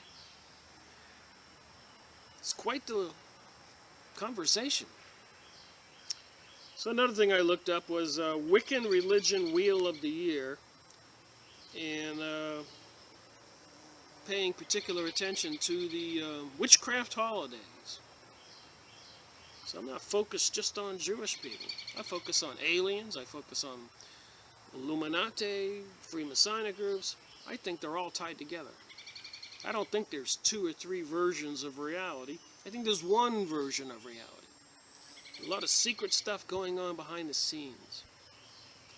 And it might behoove us to wake up. And I encourage people not to believe me when I say things in these videos, but to have a notepad and take notes and say, I don't believe Rick, and go look it up. So the Wheel of the Year is a Wiccan and neo-pagan term for the annual cycle of the Earth's seasons. It consists of 8 festivals, spaced at approximately even intervals throughout the year. These festivals are referred to by Wiccans as Sabbats. So Beltane is on the 1st of May, if you notice that. And a lot of people call it May Day, and they don't know that they're celebrating a witchcraft holiday, which many of them are. I have them all described here, what they are. So they're trying to destroy Christianity, and they even want to have billboards around the United States and an organization called Freedom from Religion. Meanwhile, the Church of Satan is the fastest growing church in the world, and witchcraft covens, that's a dozen witches, practicing witchcraft, and the Illuminati apparently are just different versions of witchcraft groups, is growing. While they're saying they want to rid the world of religion, freedom from religion. Even billboards. Go on the internet and look it up. Alright, then a little bit of snapshot here on Serious Disclosure. Global CE-5, February 6, 2016. This would be the Stephen Greer UFO and ships and alien disclosure, the congressional hearings and the books he's been publishing. Very interesting material. So Stephen Greer, through his Serious Disclosure project, wants to help people get together and communicate or see UFOs and aliens. Ideas for participation in the global CE-5. Join others worldwide who want to unite in consciousness, to reach out to the stars in universal peace. Thousands around the globe have already formed contact groups. Now is the time to magnify global coherence by all of us coming together in higher consciousness in a way that can move the world and humanity into the path of universal peace. Get together with your existing group or form a group, number 1. Number 2, plan to go out anytime between 9 p.m. and midnight on your time zone on the 5th. We're not picking a specific time for folks. May need flexibility to get to a field work site or schedule when to meet. So on the 5th of what month? I'm wondering if that is a satanic holiday. Alright, moving on. Use the CE-5 protocols to call on the ETs in universal peace. Share your experiences in the Serious Disclosure Facebook page. Imagine each individual or group as a light shining from Earth into the cosmos, all on the same day around the globe. The Earth will be glowing. I kid you not.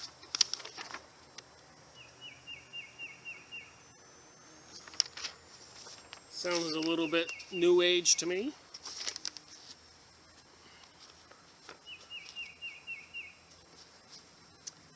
And yesterday, I searched my own name on the computer. Imagine my surprise. I was waiting on an appointment. So I typed in my name just to see what was being said about me, you know, my advertising, my websites, my business. And apparently they got a website called Alien Gossip, The Dirty. Rick, aka Rick Miracle, runs a YouTube channel and a website called rickmiracle.com where he expresses his anti-Semitic beliefs that the Jewish people are spraying chemtrails in the sky, which I've never said that. I said that they control America and control the United Nations. And the United Nations and all these other people working towards a new world order are doing it. But I don't believe I've ever said that the Jews are over here, Jewish people, the bad ones, spraying chemicals in our sky. That would be a little obvious. Just saying, if you're watching these videos, like there was warning there in the Agenda 21 document, we're all targeted. What we watch, what we read, how we use our credit cards, money. They're trying to get rid of cash so that they can monitor everybody by card. If you're not obedient to the state, they can just turn off your card or turn off your chip. I'm going to do a little bit more of this Secret Societies Index, Hard Truth Wake Up America document, and end this video. So the Illuminati Freemason signature. This is the invisible Freemasonry, about which you are kept in ignorance all along, ignorance. To verify this fact even further, we encourage you to go to the publishing and distribution houses of Invisible Freemasonry, Kissinger's Freemasonry, and Occult Publishing. Kissinger's publishes all the old, formerly very secret Masonic books of the Invisible Society, and the address is www.kissingerpub.com. So Henry Kissinger is making available all the old secret Masonic books. Kissinger, by the way, in a numerology calculator is 666.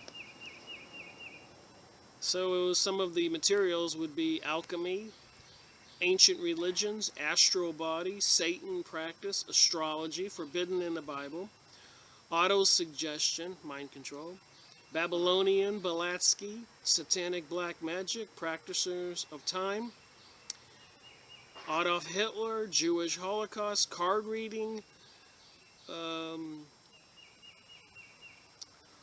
Book of Revelation, Christian mysticism, Christianity of Masonry, fortune telling, geomancy, geometria, Gnosticism. Anyways, all kinds of stuff you can find on this website.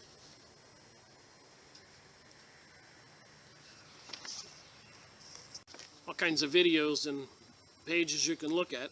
The common theme within all secret societies is that of King Arthur, the Order of Merlin, the magician, Rosicrucians 1, Rosicrucians 2, the Freemasons, the Priory of Zion.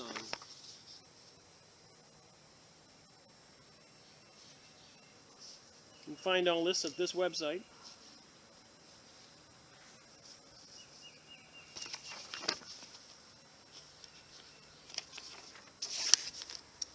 The Knights Templar 1, the Knights Templar 2, Celtic Druids 2. If you have any curiosity at all and you want to spend some time looking at this website and then learning what they're trying to do, I guess take away the USA Constitution if they haven't already, and where the people are supreme, and create a new world order where the people who rule us are supreme. And according to Professor Higger in the Jewish Utopia, they think it's going to be them, and in the Protocols of Zion, they think it's going to be them, the Jewish folks, not the good Jewish folks. And that courier for the Illuminati, Masonic courier in Germany who crashed and got killed, when the police looked in his pouch, they had a manifesto for the Freemasons which was very similar to the Protocols of Zion manifesto, a document saying what they're going to do, to control the people of the world like slaves. Horribly bad. Bechtel is a secret international corporate octopus founded in 1898. I keep saying this stuff goes back. Some say the firm is really a shadow government within the working arm of the CIA. The most important posts in the USA government are held by former Bechtel officers. So these people who are trained into the secret mystery school of Babylon, certified and approve of probably Luciferian Satan worshippers, wind up getting the most important post in the U.S. government, like Chernoff, the dual citizen for Israel and the United States, being put in charge of the Homeland Security. That's basically putting Israel in charge of our security here in the USA, when I believe they were in charge of the security at the airports where apparently the Arabs boarded the planes.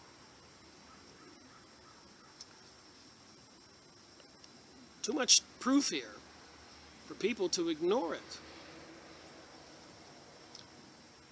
They are part of the web of an interconnected control system which links the Trilateralists, plans, the Council of Foreign Relations, the Order of Illuminism, cults of the alt-seeing eye, like on the dollar bill, and all those movie stars doing this, and everybody doing this, even politicians, the devil sign on stage.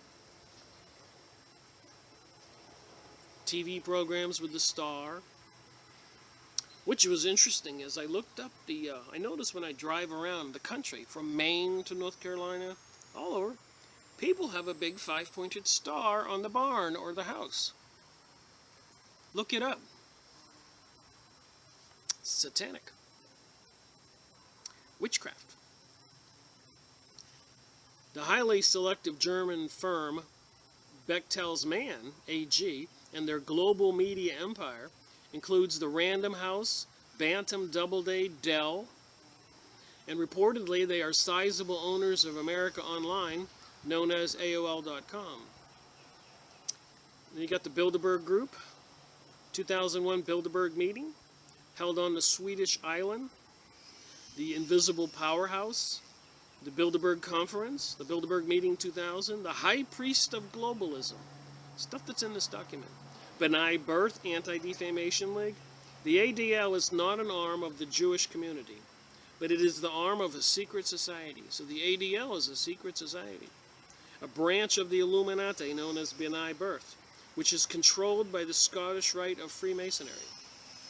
So the Scottish Rite of Freemasonry controls the Anti-Defamation League, and they are supporting gay marriage, gun control, hate speech, and anybody saying anything about Jewish people. Is all this true? The ugly truth about the Anti-Defamation League, ADL. All I know is I research, read, and I make up my own mind. And I don't like what's going on in the United States where they're trying to destroy it, and apparently the world. And another thing, Bohemian Club. Bohemian Club, Grove and Global Elite. That would be the place in California where Alex Jones snuck in and videoed the cremation of care ceremony. A lot of our famous politicians and CEOs of airlines and leaders were photographed there. Apparently during the ceremony they have a gigantic owl, and on the US dollar bill on the front, on the right one, on the top, perched is an owl, by the way. So if you look at the face of the dollar bill and you look at the top right one, right on that little loop, if you get a magnifying glass, is an owl. Think about that. So the Bohemian Grove, they have a gigantic owl with a fire in the belly on the bottom. And at nighttime, the cremation of care, they throw a baby in the fire. They're dressed in long robes, naked underneath, and they ship in gay men for sex. And a lot of famous politicians have been cited there, and other CEOs and leaders of the world. I guess it's their night out.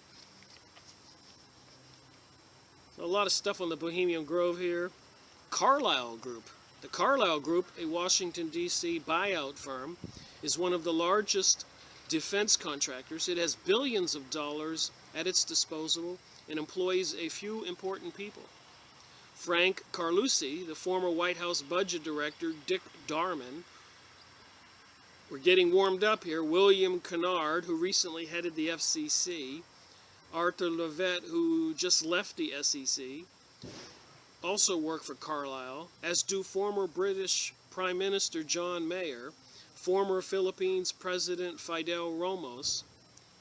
Oh yeah, former President George Herbert Walker Bush is on the payroll of Carlyle. The big guys work for the Carlyle Group.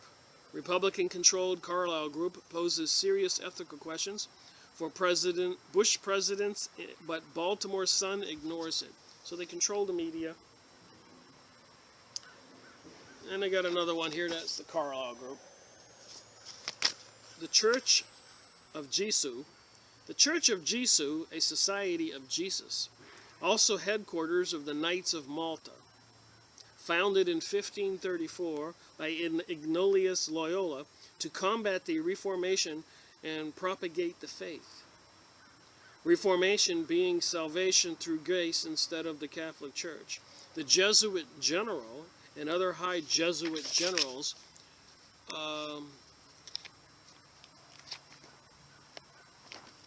they are sorcerers. We're into witchcraft. They are Luciferians and they worship what they call Lucifer. They do not believe in Satan, they believe in Lucifer. Their ultimate goal is to rule the world with the Pope of their making from Solomon's rebuilt temple in Jerusalem. There we go. Their ultimate goal, Antichrist, the Black Pope. So it is concerning now that we have a Jesuit Pope. All this stuff seems to be fulfilling itself. Committee of 300, John Coleman's committee, Targets of the Illuminati and the Committee of 300, Council of Foreign Relations, Council of 9, FEMA, Health Fire Club.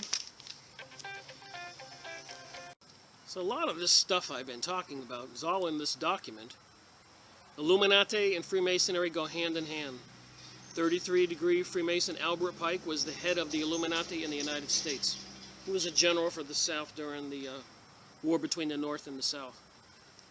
Remember that it was an attorney general under 33-degree Freemason Franklin Roosevelt who with the stroke of a pen created the Federal Bureau of Investigation. So Franklin Roosevelt was a 33-degree Mason, became our president. Run by 33-degree Freemason J. Edgar Hoover. So Roosevelt, 33-degree Freemason, created the FBI and put a 33-degree Freemason in charge. Do you think they've ever released control? Have they stopped what they're planning on doing to the world? Seems like they're accelerating it. And now they want to say that people who tell the truth about what they're doing are guilty of hate speech and insightful information that may upset unstable people to commit acts of terrorism. Hence, they'll be blaming people like me for the terrorist act. And all I want to do is prevent the New World Order and prevent the Luciferian, perverted, satanic, sexual revolution and destroying American families and our country and taking away property rights. Freedom. They want to destroy freedom. And then they want to persecute and prosecute people who want to expose it as hate speech. Meanwhile, you get all this documentation here that it's not hate speech. Jesuits, John Birch Society, Knights of Columbus, Knights of Malta, Knights of the Garter, Knights Templar. Majestic 12, Opus Dei, Order of the Garter, Order of the Golden Dawn, Order of the Rose. There's all kinds of explanations here.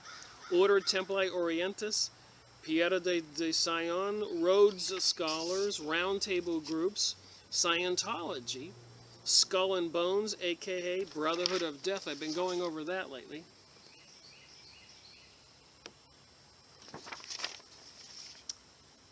all kinds of list of stuff here.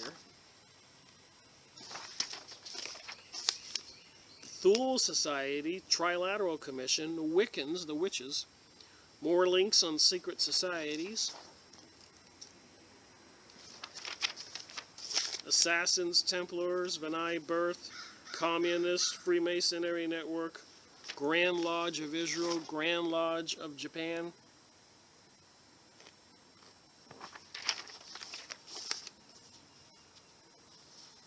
And another whole page.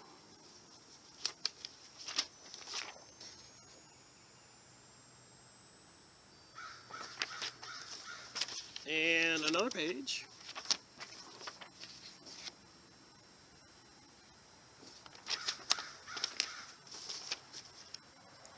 So apparently all over the world in this document is also some information. But they've been finding these skulls.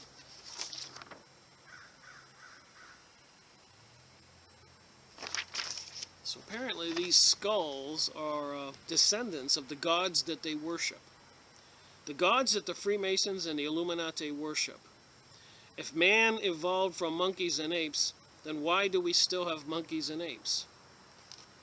So apparently, I don't know, but apparently they have found these skulls of these creatures. In the last page, table of coincidence, Freemasonry in Israel, Freemasonry Watch. The United States is still a British colony. Lots of valuable information at this website.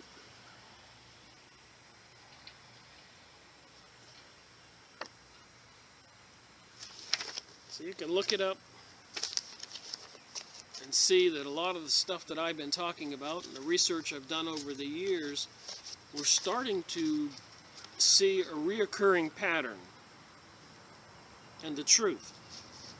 I remember when I started this investigation in 2005, I didn't have a clue. I certainly didn't dislike Jewish people, black people, Arabs, Muslims, Islam, gay people, anybody. I thought the world was run by normal people. But apparently, I've discovered that I was wrong. The world is run by some criminally insane psychopaths. Maybe it's not their fault. Maybe they just have a different DNA from a lizard or a snake, reptilian. And they're predators in nature. And if we sheep want to just ignore the situation, I probably suggest the predators will destroy us. Eat us alive. Take our wealth, our families, our freedom, everything on this planet. Thank you for watching my video. Rick Miracle reporting.